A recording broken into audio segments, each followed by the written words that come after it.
Hi everybody, my name is Sophie. I'm the Civic Engagement Coordinator here at CMAA, and today I'd like to interview Greg Pappas, the head of the Elections Department, about elections in 2024. There are a few questions I would like to ask. Greg, is there anything you'd like to tell the residents of Lowell? My name's Greg Pappas. I work in the Lowell Election Department. I'm the director technically. I worked for Secretary of State Galvin for 30 years, which a good 15 of it was in elections when we actually started doing all the electronic stuff, which was 1995 up. We went from paper ballots to electronic machine counting ballots and things like that. Been in government for 40 years, worked in Washington, I worked in State Treasury, I worked in, where else did I work? Secretary of State, county commissioners, state representatives. So I did a lot of things like that. Yeah. So elections was always a part of it because the people I worked for were always elected. Whereas the last stint with the secretary, I was assigned to the election where we actually did the elections myself. So you get into the intricacy of the ballots and making them and all of that. So as far as the state election coming up this year, this is one people forget about. So much so that even the school department of Lowell just remembered that they usually close the schools, but every fourth year we have the presidential primary in March.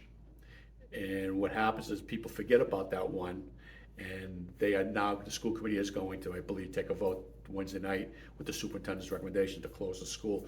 What happens, and it's only in March, and what happens on that one special one that we have coming up is the only thing on the ballot, it's a very strange ballot. They'll go in, they see candidates for president, but then they see candidates for state committee and candidates for ward committee. You know, what's that?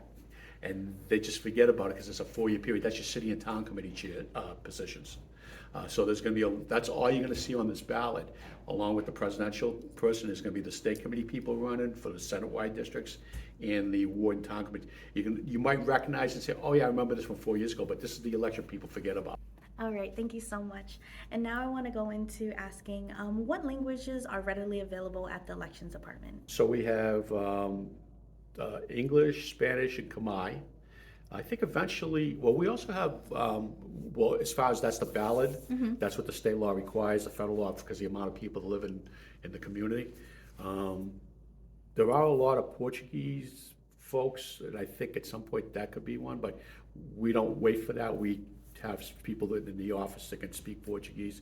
We have some of the ladies across the hall. We go grab Linda or something if people have questions. We've had a few like that.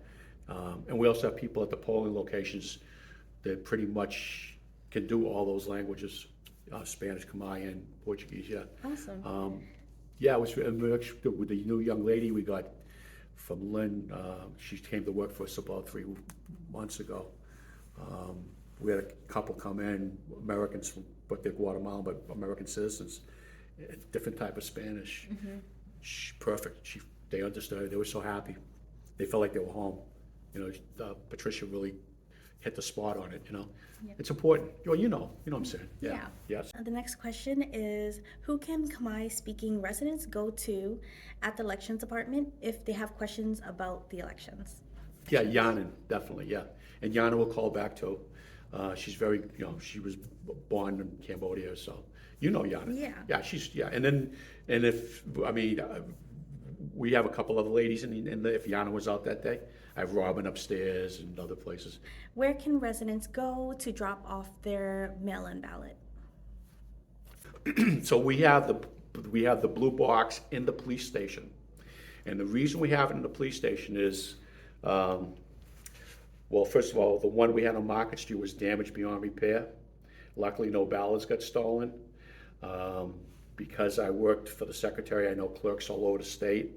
And I know from I just talked to one from Chicopee this morning and one from Brockton, a friend of mine in Boston. So we have conversations about different things. And I know all over the state these things are getting damaged. They're getting broken into. And if they get broken into, we have no way of knowing whether you voted, your ballot's not going to get counted.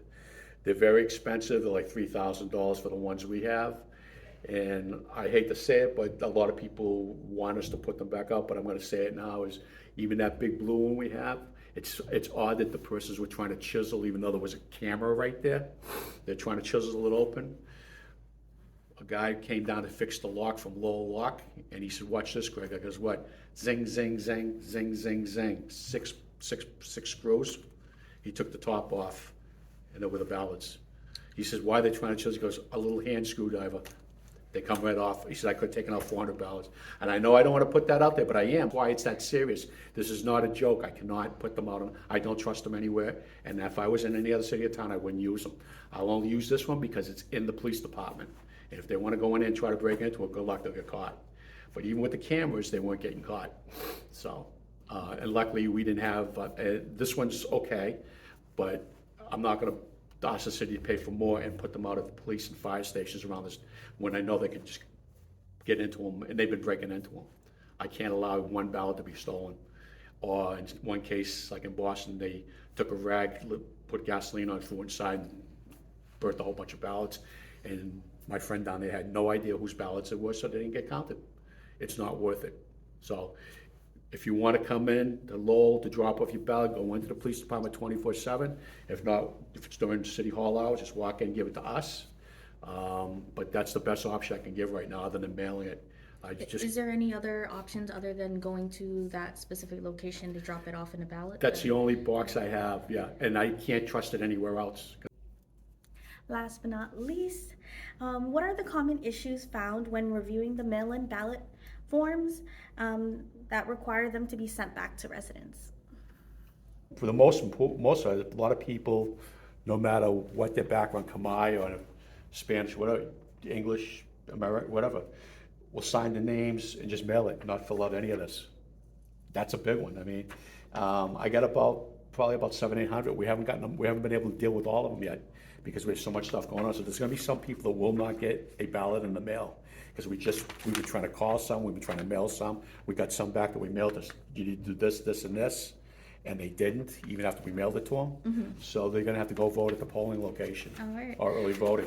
But that's the most, it's very, I understand, I mean, I did this stuff, so I know how tricky, I mean, to me it's not, but this is kind of tricky for most people. Any final thoughts? I mean, just, if you have questions, don't be afraid to call the office. Look, I can't remember the number, 978-674-4046.